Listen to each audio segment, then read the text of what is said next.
Hi everybody, it's me Jill and welcome to Jill Informed.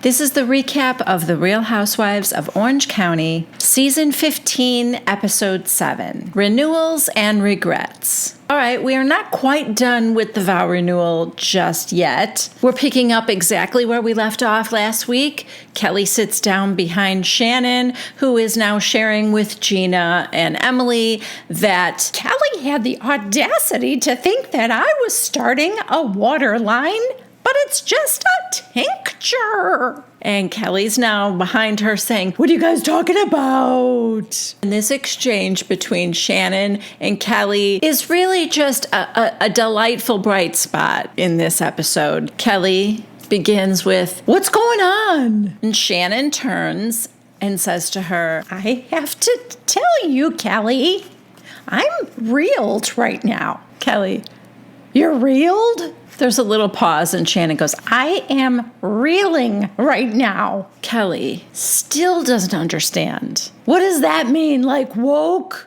Okay. Now, I'm not entirely sure if Kelly is just messing with Shannon or if she really doesn't know. Is this like another word like tincture that has got Kelly thrown for a loop? I don't know. Is that like woke? But what makes it even funnier is that very quietly, Shannon goes, "Well, I don't know what that means." So neither of them understand each other's language. And they both speak English, which is just a delight for me. So Kelly just goes on, "Like you're reeling in a fish?" Now I think she may be messing with Shannon. Anyway, Shannon tells her, "I would never start a water line if I knew a friend had a water line. I just wouldn't do that kind of thing, Kelly." Kelly is basically trying to act like, "Oh, it was no big deal. I thought you had a new line of water. I wanted you to tell Zach all about it." Like she's acting like she was so chill about it. All right, so now the reception is going to start and it's in another room. So Bronwyn's like, "Everyone follow me." So they all head into this reception room. Not all. Shannon needs to take a little detour to her room because the bathroom is there and she needs to freshen up with a little tequila. You know, because all the other alcoholic offerings at the reception, not enough. Stella casually mentions that this vow renewal was a lot more fun than others that she's been to. Which, of course, gets Shannon teary-eyed and, "Well, I didn't know about my vow renewal. It was a surprise." Meanwhile, at the reception, Kelly is being inappropriate with Bronwyn's grandmother. I mean, would we have expected anything less from Kelly Dodd? No. She asks this 90-something-year-old woman, well, first she tells her, "I know a lot of people that would like you. Are you ready to bang it out?" To which Mama Jo says, "Do they have money?" And she's like, "Oh, yeah. They gotta have money. They gotta have one foot in the grave, and you just have to bang it out, and they'll just keel over."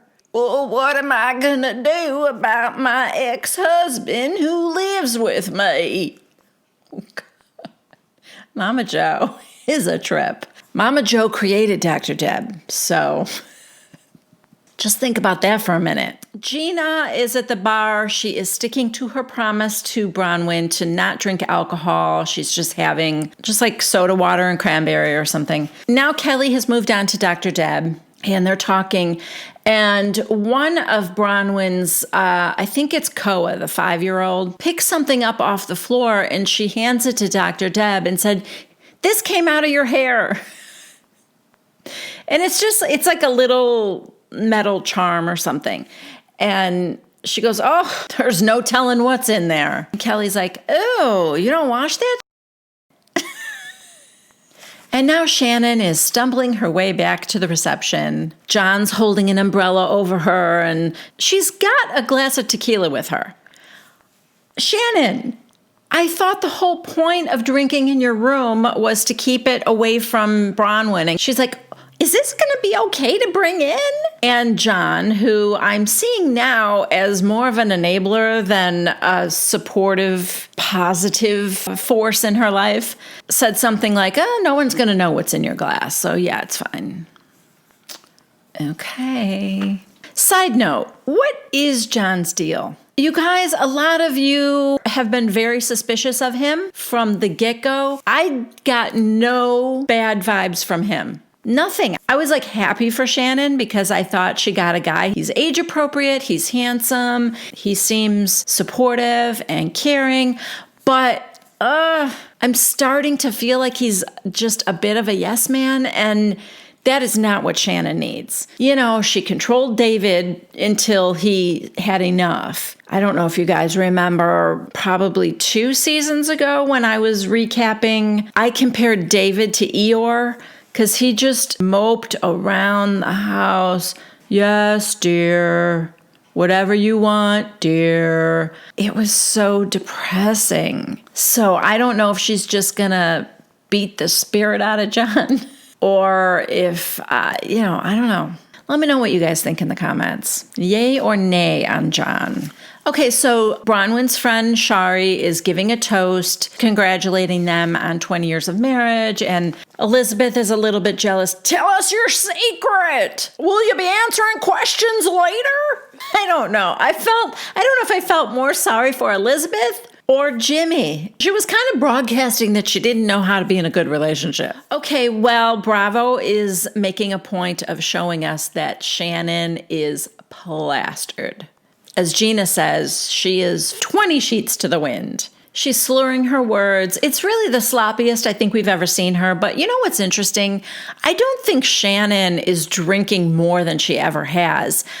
It's just a reminder to me that Bravo shows us whatever they want. I think Shannon always, I don't think she was ever a stranger to knocking a few back, but now maybe they're trying to show us the contrast between Bronwyn being 30 days sober and then Shannon not being able to even get through the evening without sneaking some tequila. Or maybe it's because she doesn't have the other amigas with her, because Vicky and Tamra could, knock them back pretty good too. So maybe on her own, the contrast just seems bigger. I don't know. I will say this. If Bravo is trying to lead us down the road of now Shannon is the next alcoholic that's going to need help, I'm not interested. I just want Shannon to keep drinking and not have it be a problem for her.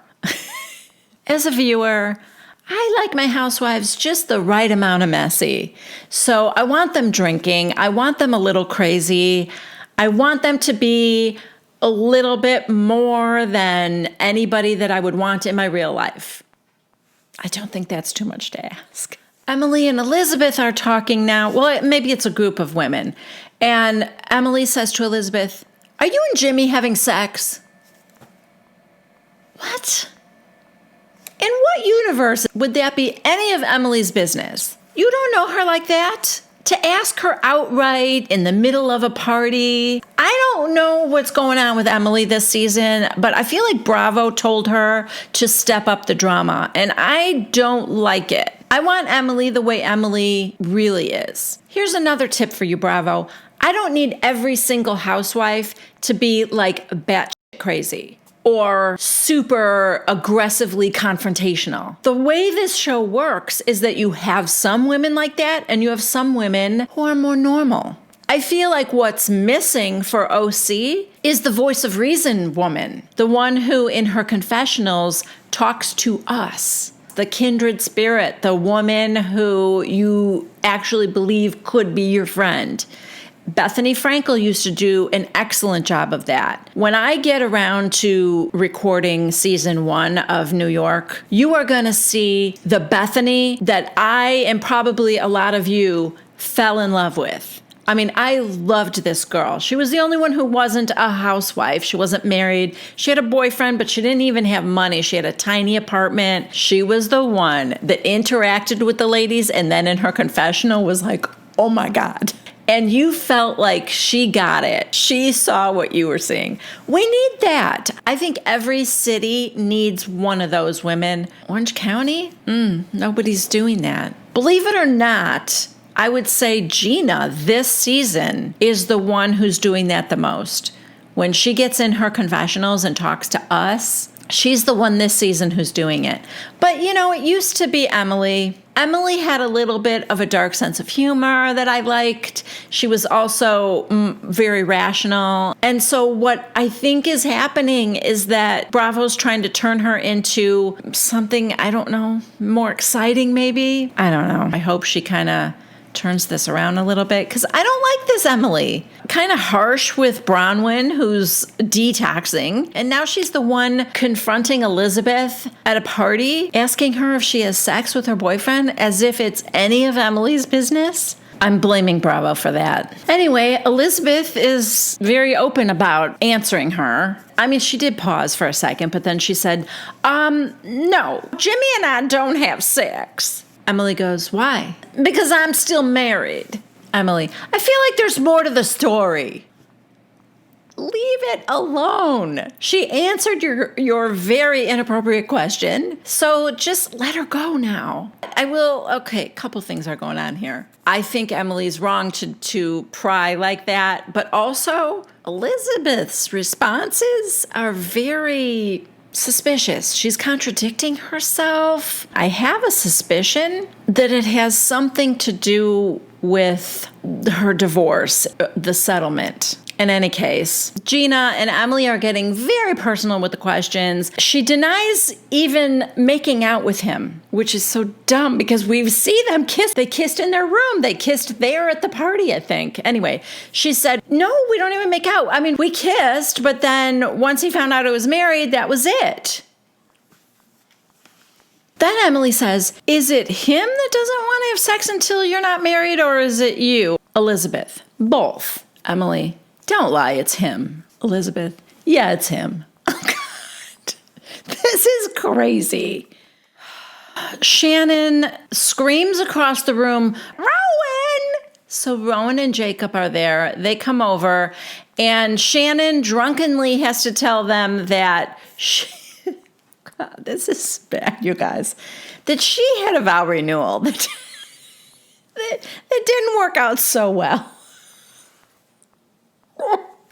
Why would you tell the children of the people that are doing their vow renewal that yours didn't end up so well? I mean, actually, what she's trying to tell them is your parents are different and it's going to be fine, but mine wasn't great. Her point is that she wanted to tell them that my children told me tonight that your vow renewal was upbeat and fun, and I think everything's going to be great for you guys, just great.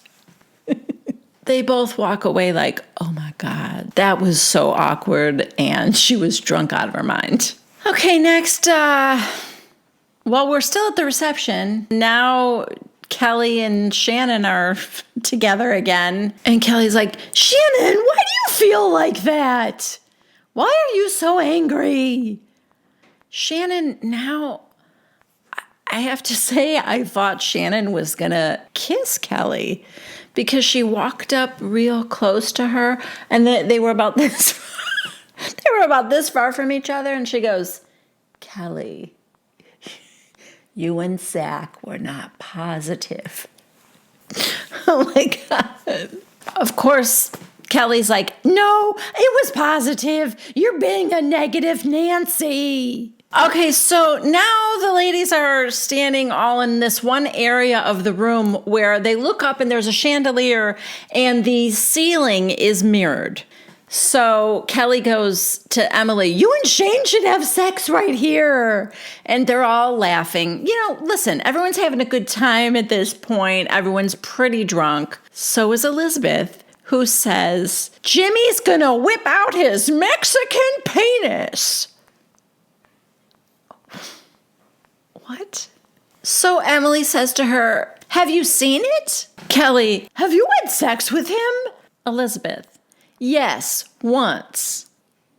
Excuse me? It was right after I met him. And then he found out that I was married and we never happened again. So now Gina's trying to get to the bottom of this. And she said, okay, so you had sex with him when you met.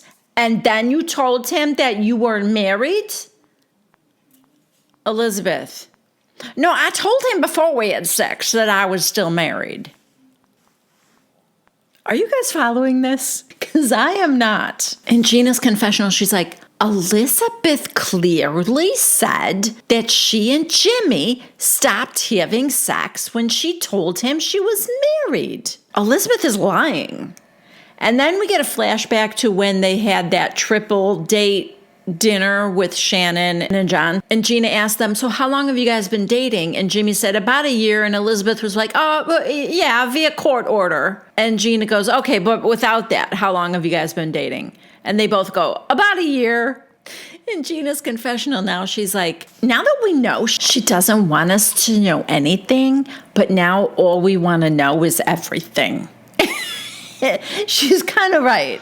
Okay, so now I would say Elizabeth is basically confirming what I thought. She goes, we're playing by the rules, and after my divorce, I will move forward with a lot of assets. That's what all this game playing is. You know, she's having a normal relationship with her boyfriend, but she's not admitting to it on camera or anywhere else because maybe she'll get more money in the divorce if she doesn't have a boyfriend or if it doesn't seem like she's moved on or something. Maybe she doesn't want to muddy the waters and have her husband try and claim that the relationship was happening before they started, you know, divorce proceedings and stuff, and then make it look like she cheated on him.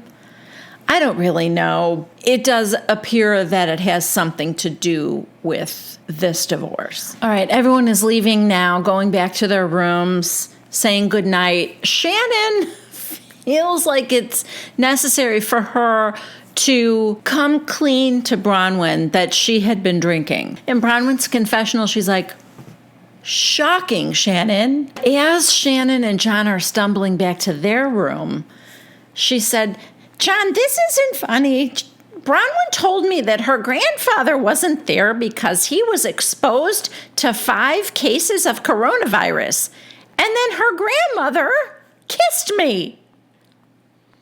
I assume that's the ex that Mama Jo still lives with. So, yeah, maybe that wasn't the best thing to happen. Okay, the next morning, before it's even light out, Emily, Gina, and Bronwyn are heading to an AA meeting.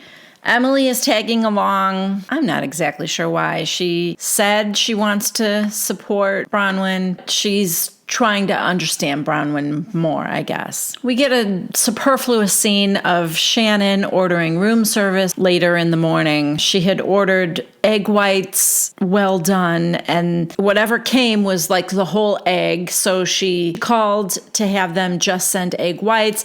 Then they came and they were very runny. And then in Elizabeth's room, she is on the phone with her mom. Jimmy has already left because he had to go to work. The vow renewal kind of got to her, made her think about her own failed marriage, and she's a little bit down. She's weeping, and she said that her whole childhood, her life has been in turmoil, and she's never had a voice. Now is like her chance to have her voice, but she's going into this trial feeling like she's a gold digger because she wants to ask for what she thinks she deserves, and she thinks the judge is looking at her like she just wants money. But, you know, she kind of is in a way. I mean, I hate to say that, but even her mom is telling her just get through it and move on. Okay, so now we are at the pool. Emily's got a Bloody Mary, and Shannon's like, who is this fun Emily? Where'd she come from? And then they're like, where's Bronwyn? And oh my God, you guys. Elizabeth said, oh, she ran to get lice stuff because her kids have lice. They're like, wait, what? Who has lice? Who has lice? Bronwyn's kids, they all have lice. And here comes Bronwyn. Kelly, Oh my God, do you swear to God your kids have lice? So she's like, well, Bella and Rowan don't have it. Jacob doesn't have it. Koa doesn't have it. And they're like, well, wait, who has it? And she goes, just the twins. Bronwyn's like, I'm just going to sit over here just in case. So she's sitting away from the other ladies. Kelly, that's the one I touched last night. Okay, first of all, why are you touching children? We see a little flashback and, oh my God, yeah. She had her hands on his shoulder and then they went in and, oh, it creeped me out. It made my head itchy because like her head really was right next to his head.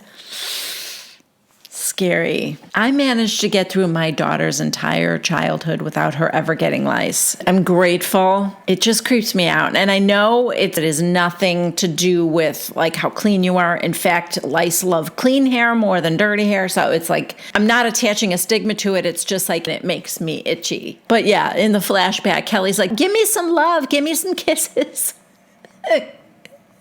So Kelly's like, oh no, I'm going to have to go to once in a lifetime.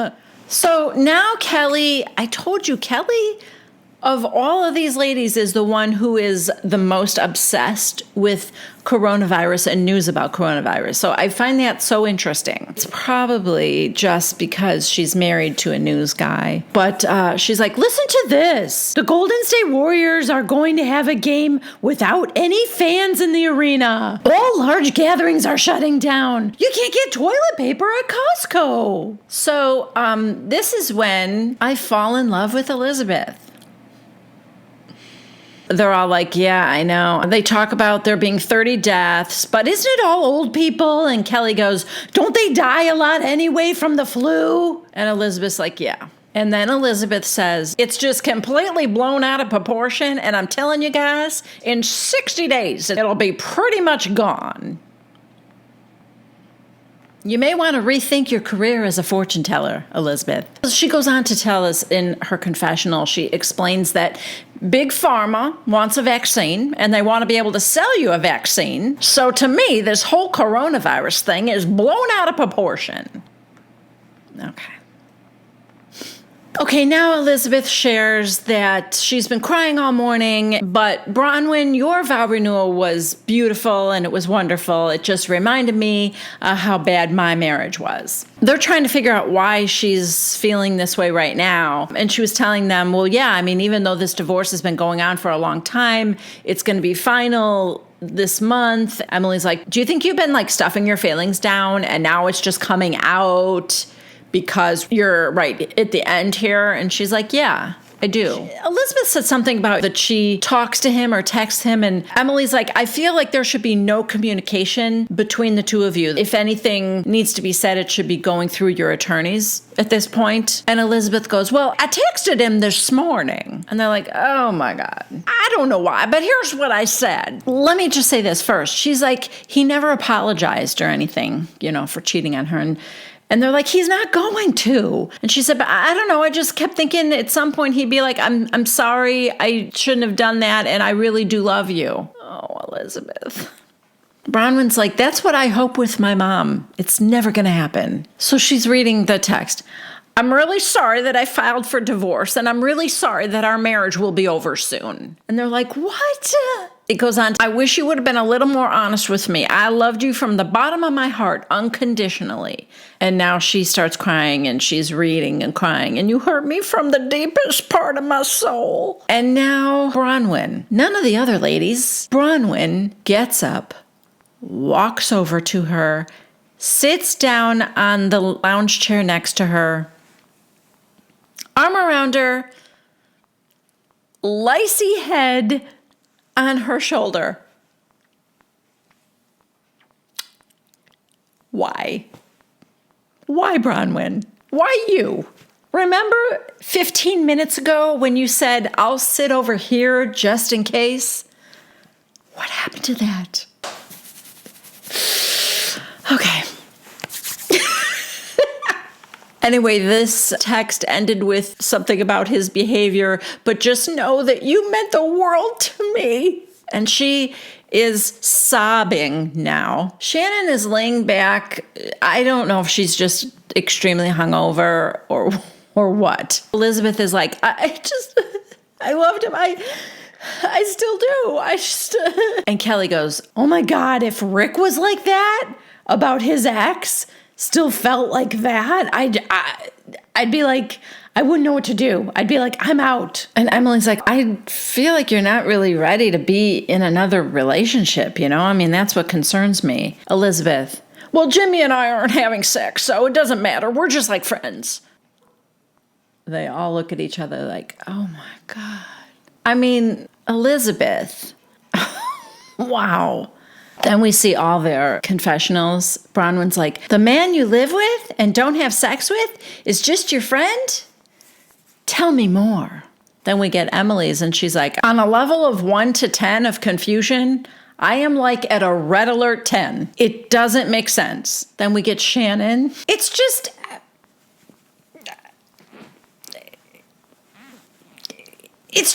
weird. Kelly. I know it's probably driving her crazy that she's not getting, if you know what I mean. Yeah. Got it, Kel. And then we have Gina. Who could follow this? Like, you need a degree. So she's like, I'm sorry, it's just so weird, like, and being so close to my house. So I guess the house she lived in with him is near this Parker resort that they're staying at right now. I think it was Kelly that said, why don't you just settle? And she goes, because he won't settle with me. Gina goes, do you have enough right now to survive? And she goes, yes, of course, like, duh, for forever. And Gina goes, then walk away. And Kelly goes, yeah, this is gonna drain you. And Gina goes, I promise you, this will kill you. I look at you and I feel so bad for you. I was you. I was there. I walked away with nothing because I knew if I didn't walk away, it would fucking kill me.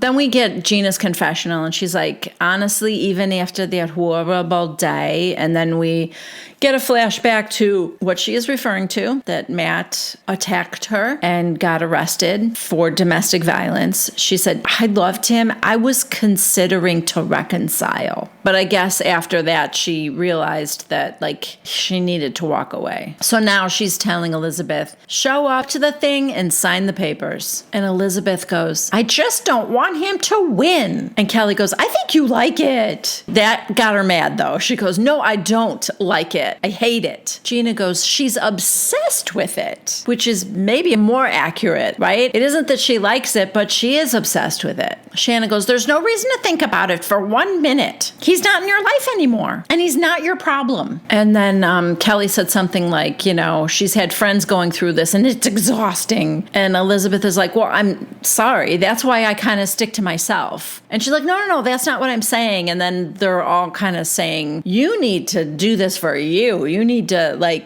be done with this. Elizabeth said, I'm a disaster. And Emily's like, you know what, though? Get rid of that house. They're trying to tell her you got so attached to material things and this, not wanting him to win. And you have to let it go. Kelly says she had a beautiful house that she had to sell and, forget about.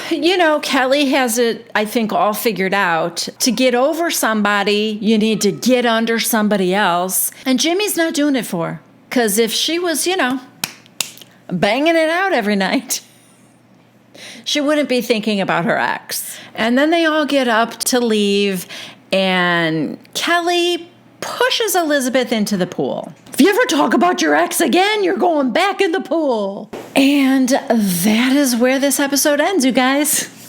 Thank you so much. Before I go, I want to quickly just say one more time that I am an Amazon affiliate. And if you guys are buying Christmas gifts this year from Amazon and you go through one of my links in the description box below, that means click on any one of the items that I have recommended. You do not have to buy that item, but once you are in Amazon, through clicking on one of my items, you can go off and buy whatever you want, and I will still get a small credit for that. So do not have to do this, of course, but if you're doing it anyway and you want to help me out, that would be awesome.